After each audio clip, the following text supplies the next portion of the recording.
Vamos à palavra, esqueci algo? Mateus 27. Vamos meditar na palavra do Senhor. Dia de celebração da ceia do Senhor. Então vamos meditar.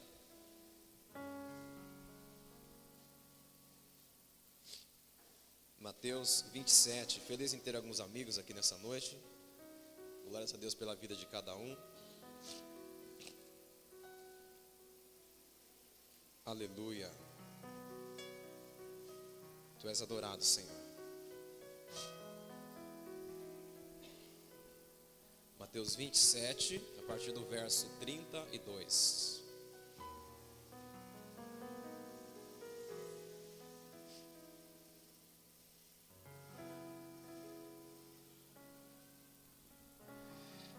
Aleluia.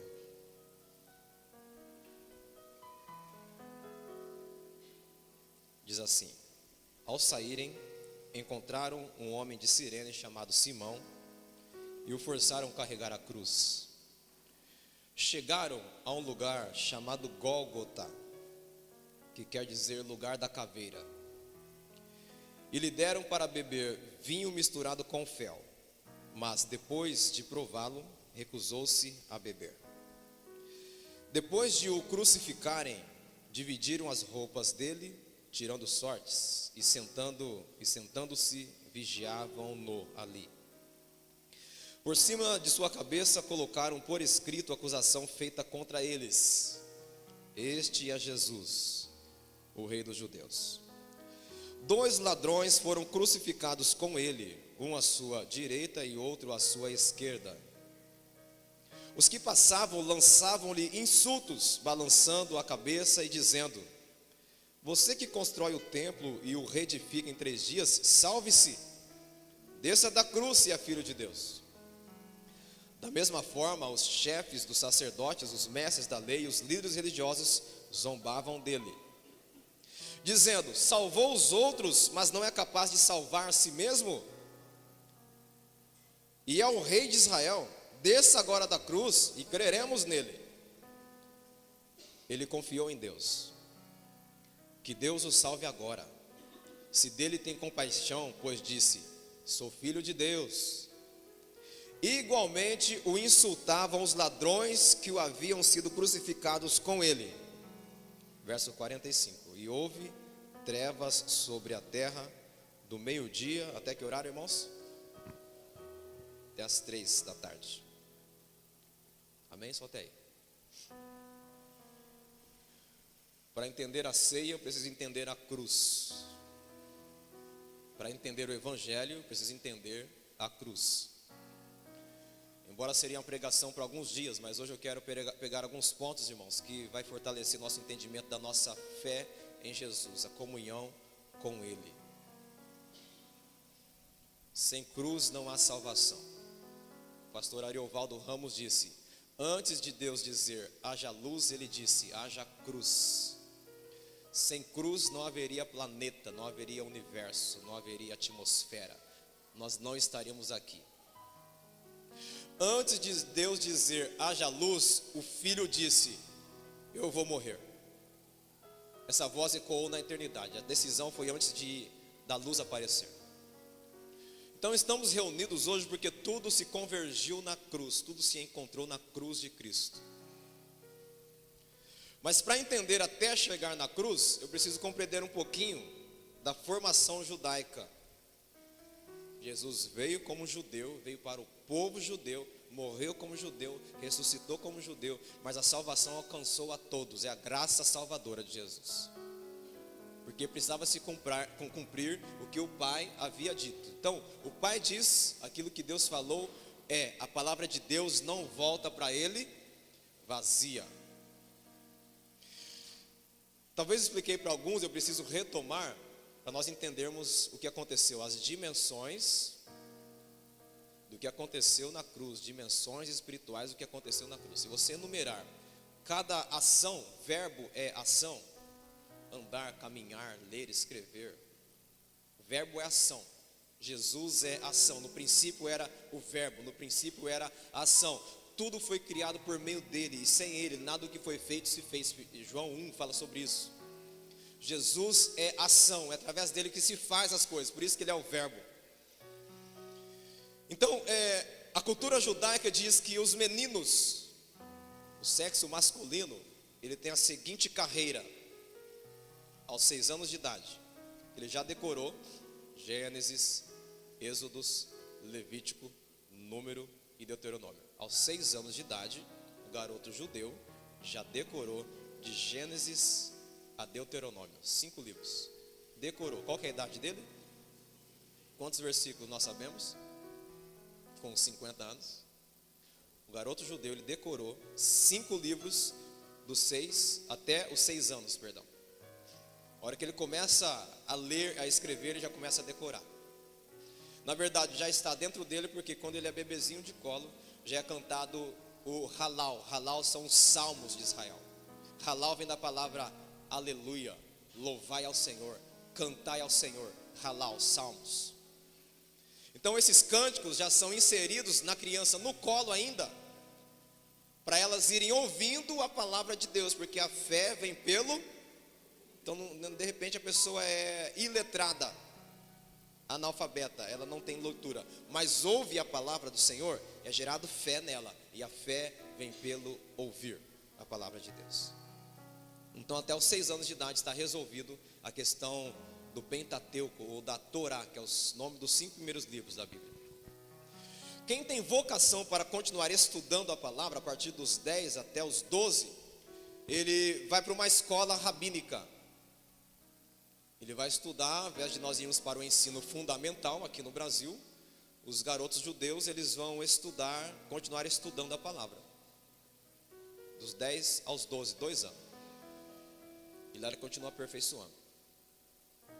Quando chega aos 14 anos, é feita uma prova seletiva, o Enem deles. O Enem, nosso tem o Enem deles, o exame do ensino médio nacional. Eles vão para uma escola ou para uma prova, para uma avaliação aos 14 anos. E aos 14 anos de idade eles já decoraram de Gênesis a Malaquias 39 livros. Decoraram. Dos 6 até os 14. Decoraram, Fernando. Reforçando, quantos versículos a gente sabe? Eles decoraram 39 livros, inclusive salmos. Só o 119 tem mais de 170 versículos. Eles decoram os livros. A Bíblia toda tem 1181 capítulos. A Bíblia toda, mais de 1000 capítulos. Então eles estudam dos 6 aos 14. Quem tem vocação para continuar estudando, agora vem a graduação, acabou lá no 14 anos, foi aprovado nessa prova, nessa seleção, eles continuam estudando numa escola de mestres, que eles chamam de rabi, mestre, ou rabino. E vão até os 30 anos. O que eles vão aprender dos 14 aos 30 anos? Então mentalize isso, tudo isso Jesus passando por esse processo, que seria o processo comum. Do 14 até o 30, ele vai saber as coisas mais profundas da palavra de Deus. Além de, ouça, matemática, filosofia, geografia, arqueologia, física quântica, e as noções de engenharias básicas. Todo garoto judeu que sai do 14 até o 30, a formação básica deles aqui no Brasil seria de doutor. Aos 30 anos, todos os garotos que vão para uma escola rabínica se formam doutores. O apóstolo Paulo passou por esse processo. Então até os 30 anos são mestres. Discutem qualquer assunto com qualquer pessoa, principalmente leis jurídicas e interpretação das leis orgânicas, nacionais, ou as leis do Senhor, são aptos a isso. Aos 30 anos estão com a vida resolvida. A partir dos 30, eles começam a exercer profissionalmente a sua chamada. Qual que é a idade que Jesus começou a exercer o ministério dele mesmo? 30. Ele respeitou cada processo da vida judaica.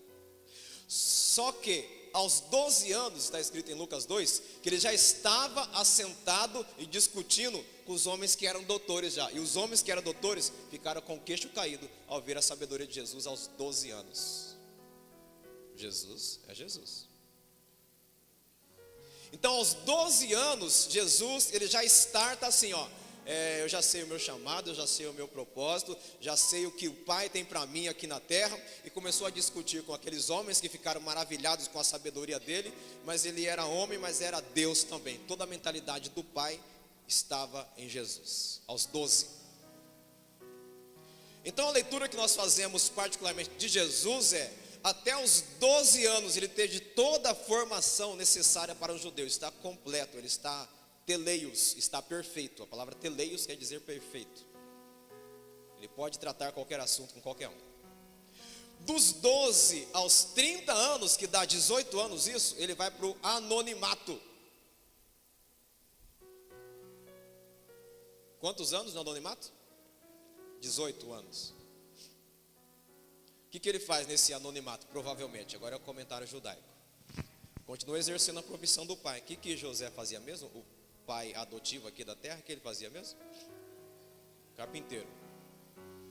Um grande profissional. Aliás, todo menino judeu tem uma profissão. Todo menino judeu tem uma profissão.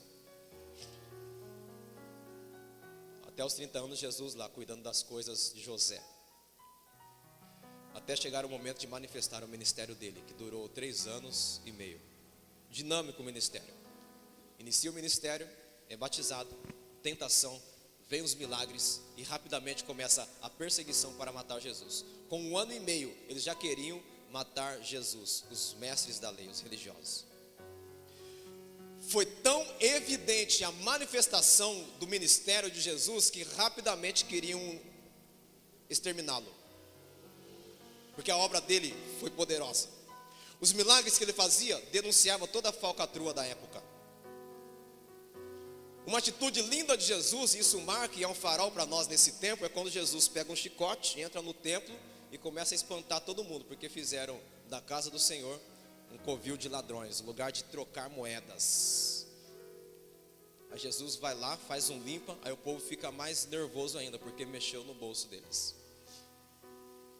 Eles negociavam, trocavam o dinheiro que vinha de outras nações, eles faziam esse câmbio para poder lucrar e exageravam no juro. Lembra o Brasil isso, né? Voltando então para Israel. Jesus está resolvido o ministério dele, rapidamente querem matá-lo.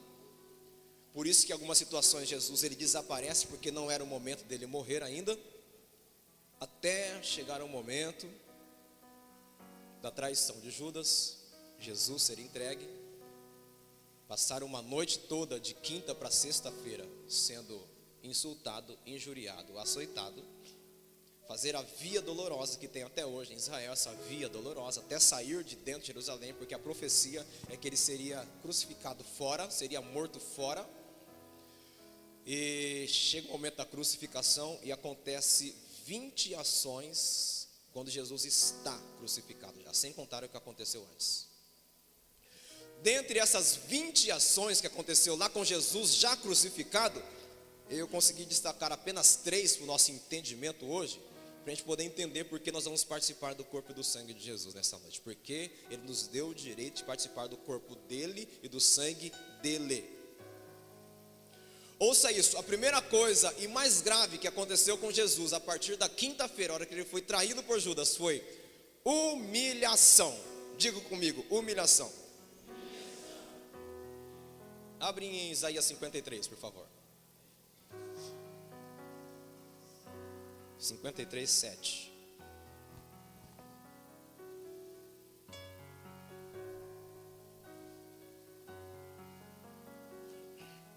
Tem outra versão?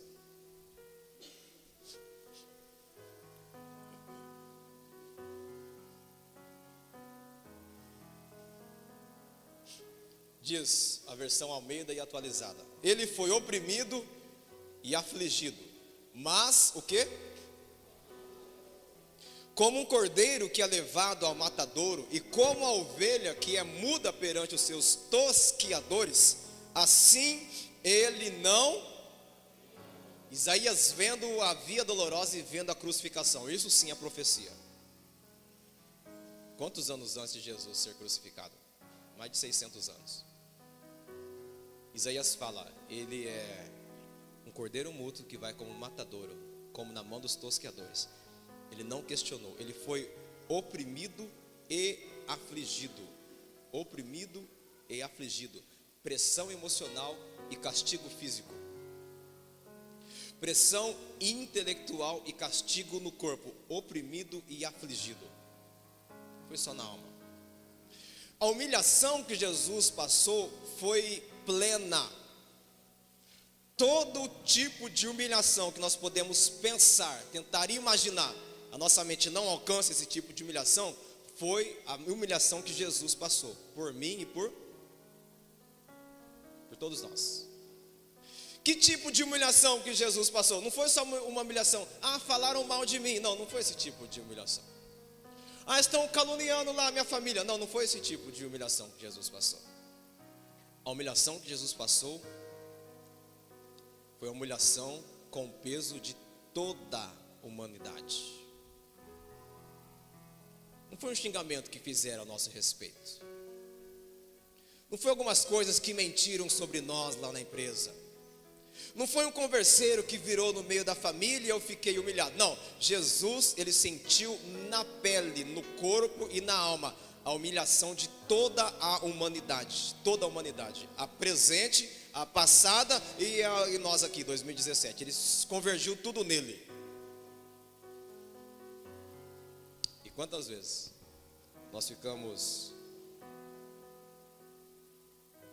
deprê porque falaram alguma coisinha de nós?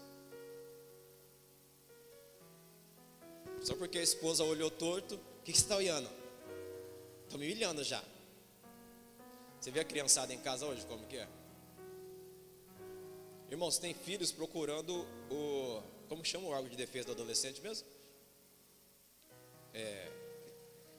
Conselho tutelar, obrigado.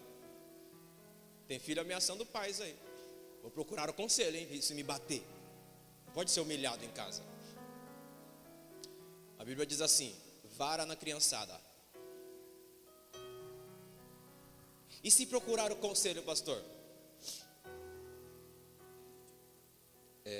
Até hoje eu não vi a Bíblia falir. Eu não vi a Bíblia falir, as leis bíblicas falirem.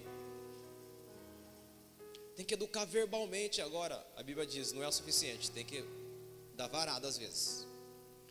Varada não é cabo de vassoura, é varinha mesmo, de correção. Varada não é com raiva.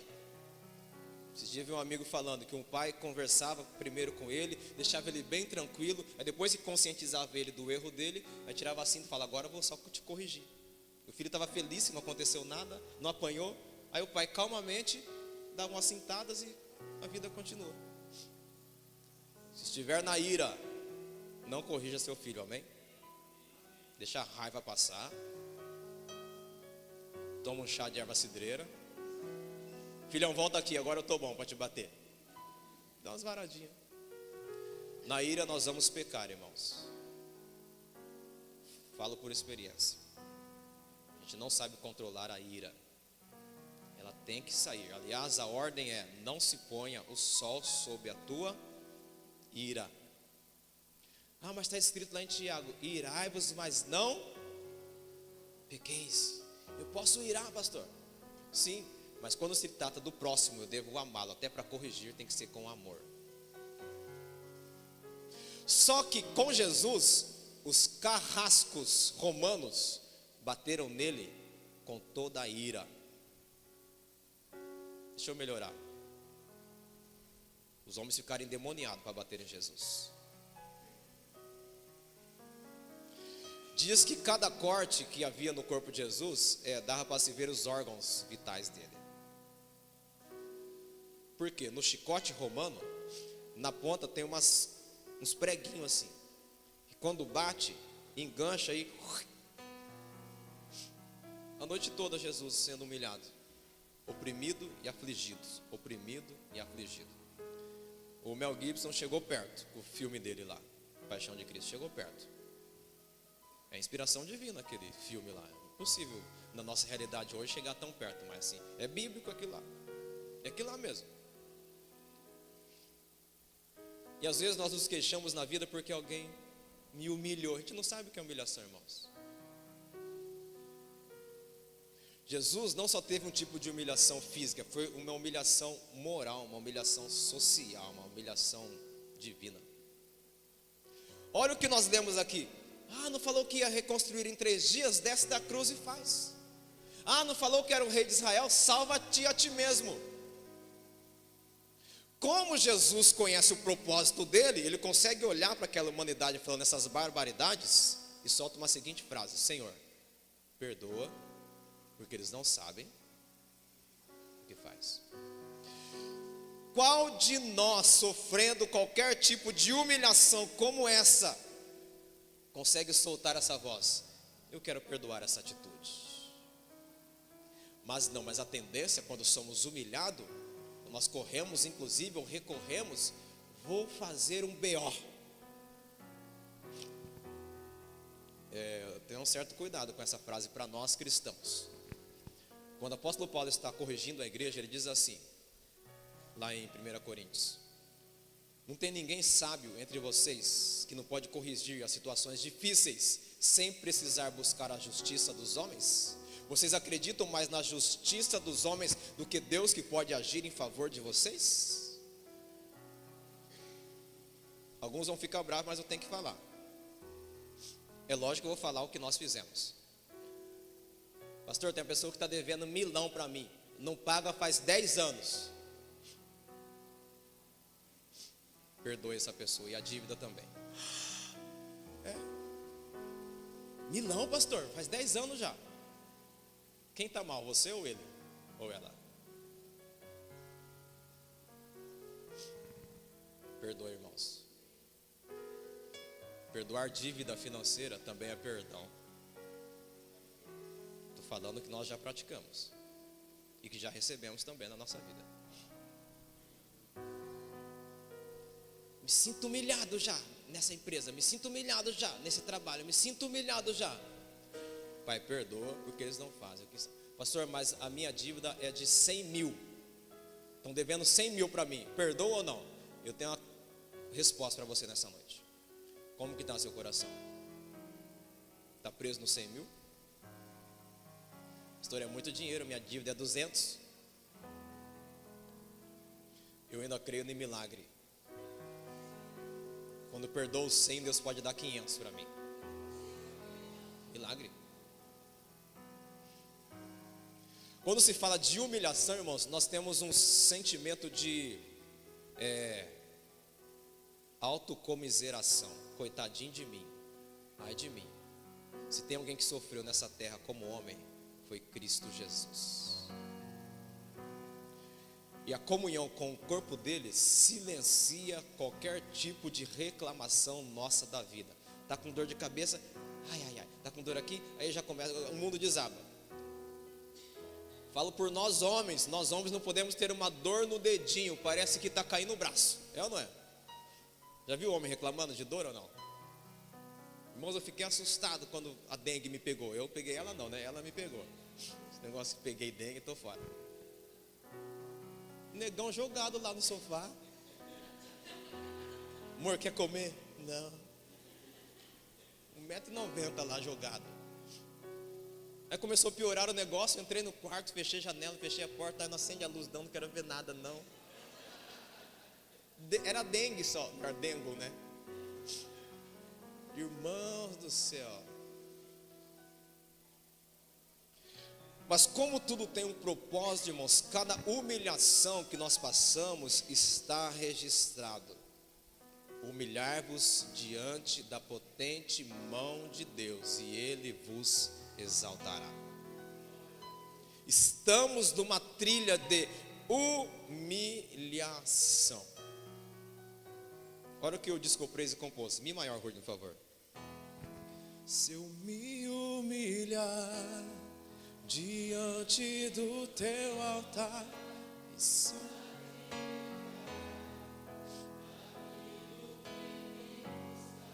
tu inclinarás os teus ouvidos ao meu favor.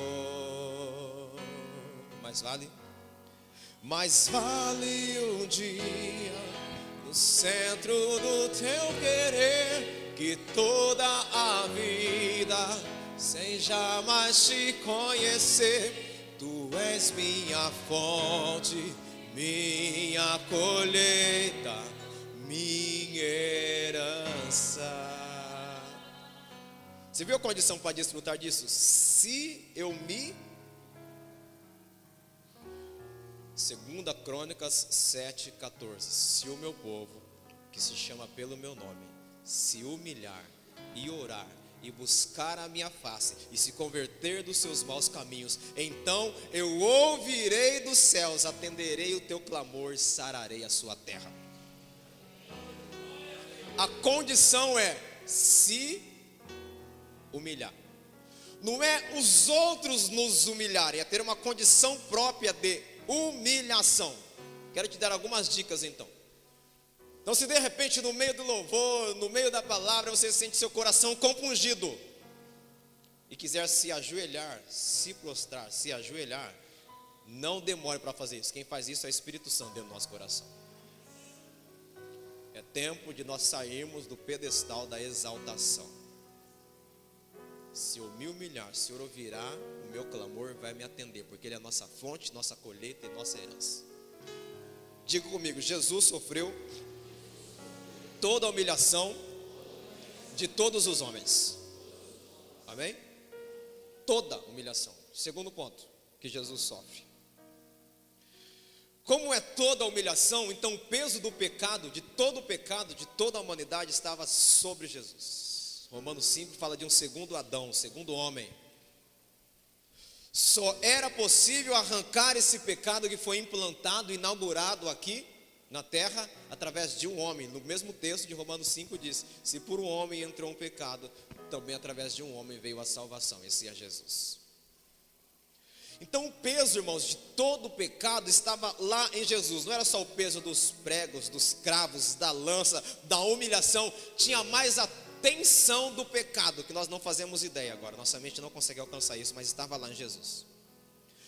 Todo tipo de perversão, de corrupção, todo tipo de depravação estava lá em Jesus, sofrendo na alma dele, a pressão toda na alma de Jesus.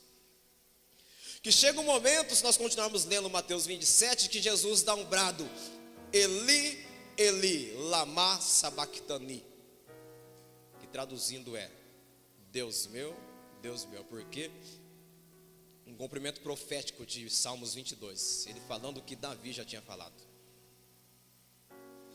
Preste atenção, Jesus, que em toda a sua trajetória tem intimidade com o Pai, aí chega um momento que o Pai se afasta e fala: agora, filho, é você e o pecado de toda a humanidade. Será que nossa mente consegue absorver isso? Filho, agora chegou o momento da sua missão, do ápice da sua missão. O seu negócio é com o pecado, filho. Aí Jesus começa a sentir essa pressão, a fúria do pecado. O salário do pecado é a morte. Jesus sofrendo a fúria do pecado, as lanças do pecado, a tortura do pecado. E ele grita para o Pai e diz que houve silêncio no céu até as 3 horas da tarde. E não vejo Jesus clamando uma vez só: Eli. Está escrito uma vez. Mas acredite que da meio-dia às 3 horas, o que Jesus bradava é: Eli, Eli, lama sabachthani, Eli, Eli, lama sabachthani. Eu vejo Jesus 3 horas gritando: Pai, Pai, Pai. Pecado ali, ó. Mas com o peso do pecado também se inaugurava ali a graça salvadora de Jesus. O portal da graça estava rompendo. Enquanto Jesus é torturado, vai gerando liberdade em nós. Enquanto Jesus é humilhado, vai quebrando as correntes em nós. Enquanto Jesus é afligido e oprimido, vai gerando em nós acesso ao Pai. E Jesus sofrendo todo esse cenário.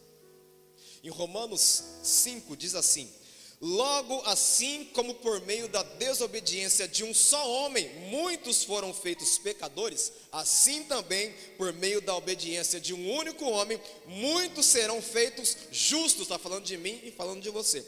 A lei foi introduzida para que a transgressão fosse ressaltada. Ouça isso: a lei de Moisés foi implantada para que ampliasse o pecado. e mostrasse para nós, olha, se a Bíblia não tivesse falando, não adulterarás, não matarás, nós não sabíamos que isso era contra a lei. Então a lei veio para ressaltar o pecado. Mas onde aumentou o pecado, superabundou Quanto mais Jesus era afligido, mais a graça ia se descortinando, ia aparecendo e ia invadindo o planeta. Onde abundou o pecado, a graça fez o quê? Transbordou. Por isso nós estamos aqui hoje, por causa da graça. Sabe por que muitas vezes nós desprezamos?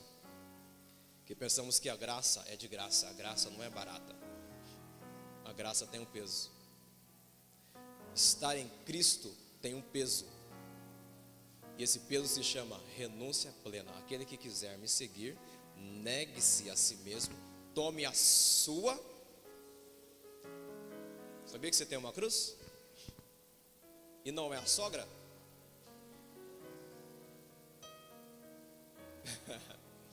Essa cruz da minha família é nada a ver, a sogra é bênção.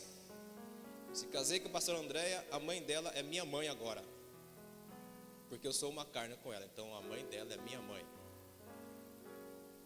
Então a sua sogra é a sua mãe, queira ou não, ela é. Sogra é bênção. Cruz não é aquele filho vida louca, ele não é a cruz. Cruz não é aquele marido irresponsável, ele não é a cruz. A nossa cruz é a consciência que nós dependemos de Cristo para ser salvo. Essa é a nossa cruz. Se eu não tenho consciência da salvação, irmãos, eu não estou caminhando para Jesus. Necessidade, sede de estar em Jesus. Família é bênção de Deus. Pastor, mas a minha está estrupiada. Crê no Senhor Jesus Cristo e será salvo. Tu e a tua. A promessa é para todos. Não é só para você que está aqui nessa noite. A promessa é para quantos? Todos.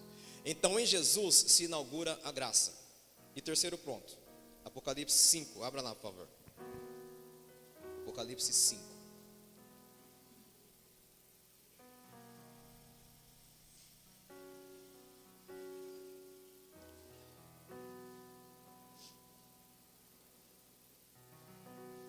Verso 10.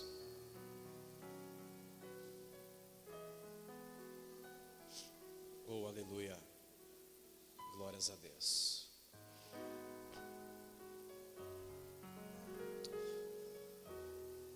E para o nosso Deus os fizeste reino e sacerdotes, e eles reinarão em qual lugar, irmãos? Sobre a terra. Então preste atenção. Fazer uma reprise. Aos 12 anos, Jesus já estava resolvido na questão quem eu sou. 30 anos, ele está inaugurando o ministério dele. 3 anos e meio, finaliza o ministério dele. Nesse intervalinho de 3 anos e meio, Jesus ele muda o calendário. Antes de Cristo e, querendo os ateus ou não, é assim que a história conta. Antes de e depois de. Não dá para falar nada para ele, só isso. Ele é o centro. Todas as coisas foi feito por meio dele, Jesus. E sem ele, nada do que foi feito se fez. Jesus é o centro. 3 anos e meio, crucificação. Aparentemente, acabou a história. Ouvimos a ministração aqui numa segunda-feira. Os discípulos voltam para a cidade deles, uma aldeia chamada Emaús. Não ressuscitou, não deu certo. Mas quando há a crucificação e morte de Jesus, diz que há silêncio, há escuridão. As pessoas que já haviam morrido ressuscitam e entram em Jerusalém. Antes de Jesus ressuscitar, no dia da morte de Jesus, houve ressurreição. Elas voltam para as famílias e voltam a ter a convivência, porque o poder da cruz, ele traz ressurreição. E essa ressurreição, queridos, começa por mim e por você, uma nova vida em Cristo. Por isso que o apóstolo Paulo, ele diz em Gálatas 2:20: estou crucificado com Cristo, não mais vivo eu, mas Cristo vive em mim. A vida que eu vivia na carne, agora eu vivo na fé, no Filho de Deus. A nossa vida está em Cristo, porque é Ele que ressuscita nós. E a própria palavra diz que nós estávamos mortos em nossos pecados e delitos. Deixa de ser algo sério para quem não sabe aqui. Enquanto você não se encontra com Jesus, você é um vivo morto. Você é um zumbi. Cristo é a vida. Enquanto não encontramos Jesus, estamos mortos, espiritualmente mortos. Nicodemos ouve uma instrução e fala: como que pode o homem ser grande ou ser velho e voltar ao ventre da mãe e nascer de novo? Essa era a dúvida do Nicodemos. Ô Nicodemos, é nascimento espiritual, tem que nascer do Espírito para se encontrar com Jesus, porque Deus é Espírito e Jesus é Deus. Então, enquanto não tem um encontro com Jesus, uma confissão de fé em Jesus, você está morto, você está morta. Sério assim, irmãos. Você só respira, come, bebe e dorme, mas a tua alma não viveu. Se a vida partir hoje, o pastor José Pedro leu para nós, não é na eternidade que vai estar com Jesus. Chegai-vos a Deus e Ele chegará. Tiago está escrito isso. Pastor, mas eu tenho que fazer uma confissão de fé? É necessário. Aquele que me confessa diante dos homens, eu o confessarei diante do Pai. Mateus 10:32. Aquele que me nega diante dos homens, eu também o negarei diante do Pai. Na carta de 1 João capítulo 2 diz que nós precisamos ser conhecidos pelo Pai. E diz a Bíblia que naquele dia, muitos vão dizer, quando fala naquele dia, no julgamento final, no juízo final. Tem os juízos de Deus de tempo em tempo e vai ter um juízo único, um juízo final, derradeiro. Naquele dia vão dizer para o Pai, ou para Jesus: em teu nome nós expulsamos demônio, em teu nome nós curamos enfermos, em teu nome fizemos sinais e maravilhas, em teu nome nós fizemos um monte de coisa, Jesus. Aí Jesus fala assim: não conheço vocês, porque não foi confessado. Confissão é fundamental, irmãos. Na nossa jornada é necessário confissão. Pastor, eu nunca fiz isso aí, como é que faz? Você pode fazer hoje, em nome do Senhor Jesus. Uma aliança, Mateus 18, aquilo que é ligado na terra é ligado no céu. Está escrito em Apocalipse que, inclusive, o Senhor vai nos dar um novo nome. E esse nome estará no livro da vida. Se você não nasceu de novo, seu nome não está no livro da vida. Já pensou sobre isso ou não? Quem não se decide por Jesus não tem o nome no livro da vida, porque para ter acesso à árvore da vida precisa do nome estar no livro da vida. É princípios de Jesus. Mas aqui em Apocalipse 5:10 diz que nós, ou todos aqueles que estão em Jesus, Ele constituiu reino e sacerdotes, e nós reinaremos com Jesus. Crucificação, morte, sepultamento, domingo de manhã, ressurreição. Aí vem a promessa de Jesus para mim e para você. Vocês que creem na ressurreição, vocês que participam do corpo, vocês que participam do sangue, vocês que estão ligados uns aos outros, vocês reinarão sobre a terra. Isso se chama glorificação.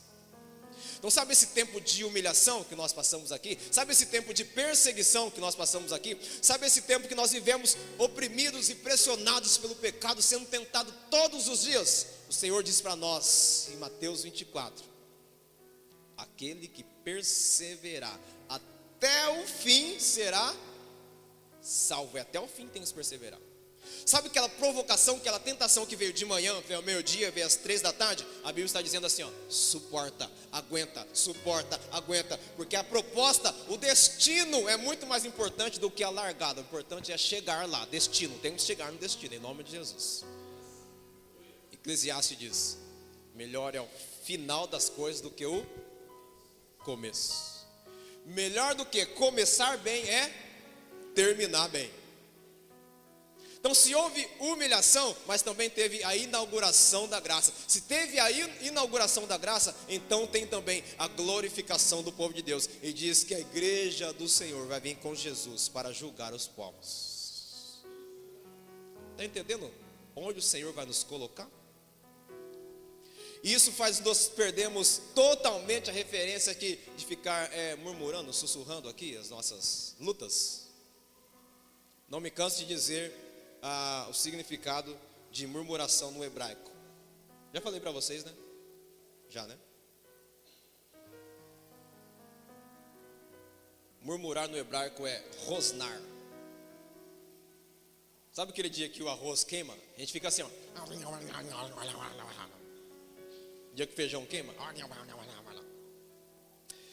Só que o murmurar significa questionar a competência de Deus. Toda vez que nós murmuramos, a gente está falando assim: eu penso que o Senhor não pode fazer tudo isso não. Mas Ele é um Deus onipotente. É um Deus que pode todas as coisas. Porque o Senhor nos atraiu hoje para participar do corpo e do sangue dEle? Porque Ele foi exaltado de tal maneira que Ele tem um nome sobre todo nome. É o nome de Jesus. E quando nós entendemos desse nome que está entre nós, onde estiver 2 ou 3 reunidos em meu nome, ali eu estou no meio dele. Então significa, irmãos, nós compreendemos claramente, por reunir hoje através do nome de Jesus, Ele verdadeiramente está aqui. Sabe esse tempinho agora que vamos ter para celebrar a ceia do Senhor, receber o cálice, receber o pão e cumprir esse mandamento do Senhor? A ordem foi fazer isso em memória de mim.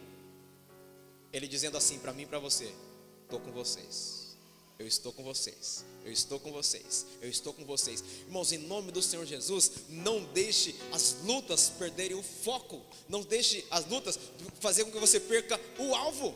Quanto maior a pressão, corra mais ainda para os pés de Jesus, amém?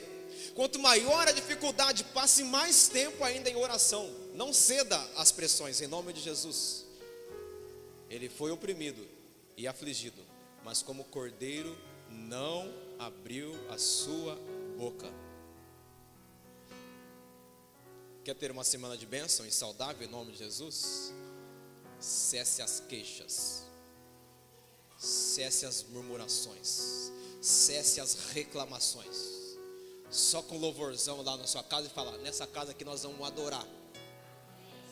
O Senhor conhece os que são. Começa a louvar o Senhor na tua casa, ver se a murmuração continua. Mas fica lá um ouvindo a voz do outro, vai ter briga mesmo. Coloca um somzão lá para correr e você vai ver a diferença de ambiente, atmosfera. Ao invés de ficar tentando procurar meus direitos, vou fazer boletim de ocorrência, dobra o joelho e fala: Senhor, eu abençoo essa família, eu abençoo essa pessoa, que ela seja salva, que caia as escamas dos olhos, que haja conversão, que ela também venha caminhar contigo, em nome de Jesus. Não amaldiçoeis, é ordem para nós: abençoai e não amaldiçoeis. Olha o que Deus fala para Abraão: Abraão, se tu uma. Esses dias um rapaz sofreu uma turbulência lá com a bike dele e ficou bravo com o rapaz da bicicletaria. Ô pastor, fiquei tão bravo que joguei um monte de praga nele, eu amaldiçoei mesmo. Falei: meu Deus. Aí ele deu um tempinho na mensagem, mas depois eu orei, pedi perdão e pedi para Deus arrancar todas as pragas que eu lancei. Falei: Deus, que confusão, é só Deus para suportar a gente, irmão. Ele fez a barbaridade, ele mesmo corrige a barbaridade. Aí no outro dia encontrei com ele e falou: será que Deus perdoa, pastor, aquilo que eu falei lá? Falei: depende, querido. O perdão é condicional quando se trata de amaldiçoar. Se a pessoa que você amaldiçoou tem uma brecha na vida, Provérbios 26, você lançou praga sobre a pessoa lá, amaldiçoou, falou um monte de coisa. Se houver uma brecha na vida da pessoa, está escrito em Provérbios 26 que essa maldição prospera. Maldição sem causa, sem brecha, não prospera. O contrário é verdadeiro. Ele arregalou o olho assim: mas eu pedi perdão para Deus, pastor. Mas a palavra foi lançada. Palavra para Deus tem peso. Para Deus não existe, falei porque estava nervoso, Senhor. Falei sem pensar. Não. A boca fala. Jesus. A Bíblia está falando assim: queria falar mesmo. O coração estava borbulhando para falar isso. Ai, pastor, não aguentei, falei um palavrão lá porque quem aguenta? Não, o coração estava cheio de palavrão, a Bíblia está falando. Foi sem querer, foi sem pensar. A gente come arroz e feijão sem pensar? Também não. Aí ele lançou a palavra e ficou preocupado. Eu falei, o perdão sim, Deus com certeza vai acolher. Mas clamo por misericórdia nessa vida. Se a pessoa lá tiver uma brecha. Em Mateus 12 fala que até as nossas palavras frívolas, ociosas, Deus vai pegar e vai pesar. Aquela que a gente falou sem querer, Jesus vai pesar. Então, quando se trata de humilhação, pense no que Jesus passou. Quando se trata de humilhação, pense na graça que foi inaugurada ao meu favor e ao teu favor. Quando se trata de humilhação, pense também que um dia o Senhor vai nos resgatar, mudar todo esse cenário. Está escrito em Apocalipse 22, que foi lido aqui também. Lá naquele lugar, na eternidade, não haverá noite, não haverá pranto, não haverá lágrima, não haverá dor, não haverá enfermidade. Seremos e veremos como Ele é, porque lá em Gênesis está escrito que Ele nos fez a sua imagem e a sua semelhança. Estamos sendo cada dia mais forjados para se encontrar com Cristo. É um processo. Suporte esse processo em nome de Jesus. Decida-se caminhar com Jesus. Você ainda que não fez a confissão de fé, decida-se integrar ao corpo de Cristo, porque não tem como um membro estar fora do corpo. Ele não suporta, ele morre. Decida-se estar ligado no corpo de Cristo. Decida-se em batizar e ser participante do corpo de Cristo. Por que só os batizados participam do corpo de Cristo? Porque o batismo, ele diz assim: eu tenho certeza que eu sou de Jesus e Ele é meu. Isso se chama confirmação da nossa fé. Por isso nós batizamos adultos somente. Por isso aqueles que estão convictos da sua fé podem participar do corpo de Jesus. O negócio de Deus é convicção. Amém? Está convicto da tua fé? Certeza quem é o teu Senhor, o teu Salvador, amém? Temos que ter certeza, irmãos, nada pode dominar. Convicção, essa é a palavra. Eu ouvi algo lindo para a gente ministrar a ceia e penso que é verdadeiro.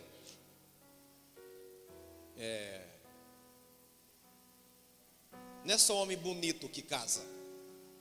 Aí eu ouvi isso e fiquei chocado. Por que o rapaz falou isso? Não é só homem bonito que casa. Não. Porque a mulher, antes da beleza, ela procura convicção. Ela quer saber quem que o rapaz é.